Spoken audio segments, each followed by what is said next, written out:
Est-ce que vous saviez qu'il n'y avait que 51% de femmes DRH dans les entreprises de plus de 1000 salariés?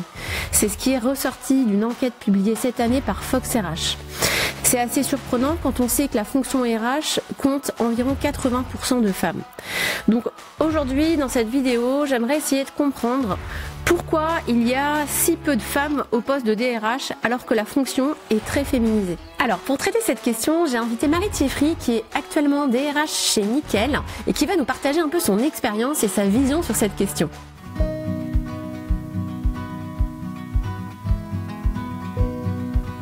Diplômée de l'école des psychologues praticiens, Marie Thieffry va débuter sa carrière en 2006 en tant que chargée de recrutement.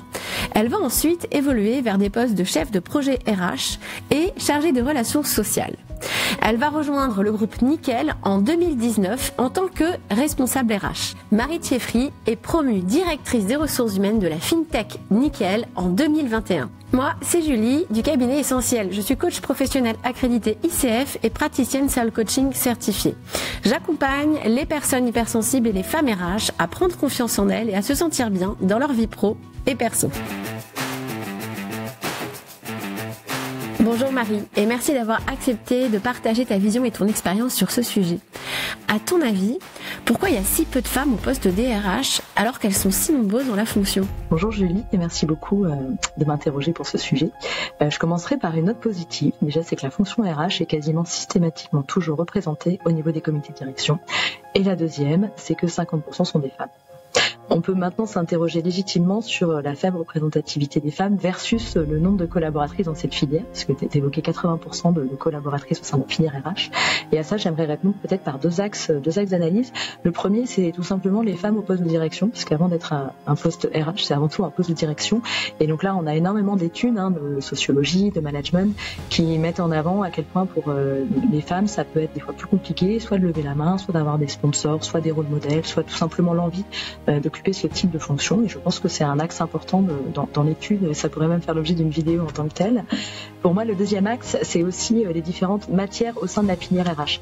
Je dirais spontanément qu'il y a des matières au sein de la filière RH où il y a plus de femmes, l'administration du personnel, la formation, le développement RH, et qu'il y a d'autres matières où il y a une représentation d'hommes plus importante, notamment contrôle de gestion, le contrôle PNBN et les relations sociales. Et je pense que pour avoir un poste généraliste après de DRH, c'est important à un moment d'être passé par ces métiers et qu'il y a plus d'hommes sur ces métiers. Pourquoi? Parce qu'on va chercher des profils des fois qui viennent du milieu opérationnel en contrôle de gestion, et c'est aussi des collaborateurs qui peuvent être issus de formations peut-être moins genrées comme les relations sociales, le droit du travail et les matières plus SIRH. Donc ça explique pas tout, et je pense que c'est deux axes d'analyse qui sont intéressants pour étudier cette problématique. À ton avis, qu'est-ce qui pourrait aider les femmes RH à oser prendre des postes de DRH? Qu'est-ce qui pourrait aider les femmes RH à oser prendre des postes de DRH? Moi, je pense beaucoup au parcours généraliste. Je pense que si on pouvait faire plus de mobilité d'une matière RH à une autre, ce serait un réel bénéfice pour la filière et puis après pour occuper ce type de poste. Le deuxième élément, c'est peut-être les dispositifs de développement de parcours de carrière. La RH passe beaucoup de temps à accompagner les talents dans les métiers opérationnels, le leadership au féminin, développer aussi la prise de parole en public, les hackathons pour les autres. Et peut-être que les collaboratrices au sein de la filière participent pas nécessairement à ce type de dispositif, parce que c'est compliqué de se mélanger avec les collaborateurs des filières opérationnelles, parce qu'on est aussi leur RH, et je pense que si on devait développer davantage ces aspects-là, on aurait peut-être des femmes qui s'exposent davantage. Ensuite, il y a un point, et ça vaudrait le coup de creuser davantage sur les sujets d'analyse, mais peut-être que le sujet de la compétition professionnelle dans les environnements féminins, ou majoritairement féminins, a aussi sa complexité, et ça serait intéressant justement de réfléchir à comment les femmes se positionnent les unes par rapport aux autres aussi pour prendre des fois le management d'une équipe dont elles sont déjà collaboratrices.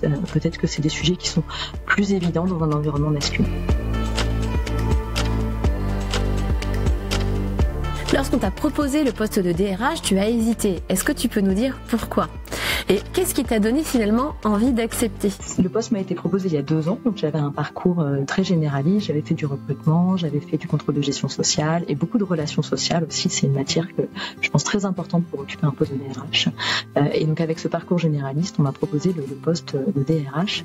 Sur le coup, j'ai hésité, j'étais presque au point de refuser pour une raison assez simple. J'avais un projet personnel de grossesse et ça me semblait incompatible en termes de calendrier personnel et surtout vraiment j'avais l'intuition que ce serait un poste qui me prendrait beaucoup trop de temps versus les priorités familiales que je pouvais avoir.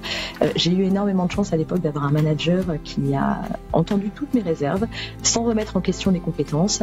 Il m'a rassuré sur le fait que c'était des postes avec en effet énormément d'investissement, hein, ça c'est sûr, mais qui permettait aussi d'avoir un réel épanouissement qu'on rapporte après dans la sphère personnelle, qui avait des moyens financiers forcément supplémentaires du fait de la promotion qui permettait aussi de trouver peut-être un équilibre entre les temps de vie. Et il a aussi beaucoup insisté sur le fait que la grossesse c'était une absence qui était anticipée, qui était pour des bonnes raisons, qui était justement ponctuelle, qu'on revenait après, qu'on gérait l'intérim, que le congé maternité a une durée en France de quelques mois et que ces périodes pouvaient être absorbées par l'équipe et par le comité de direction en tant que tel. Donc j'ai accepté la proposition et voilà, en conscience et sans regret.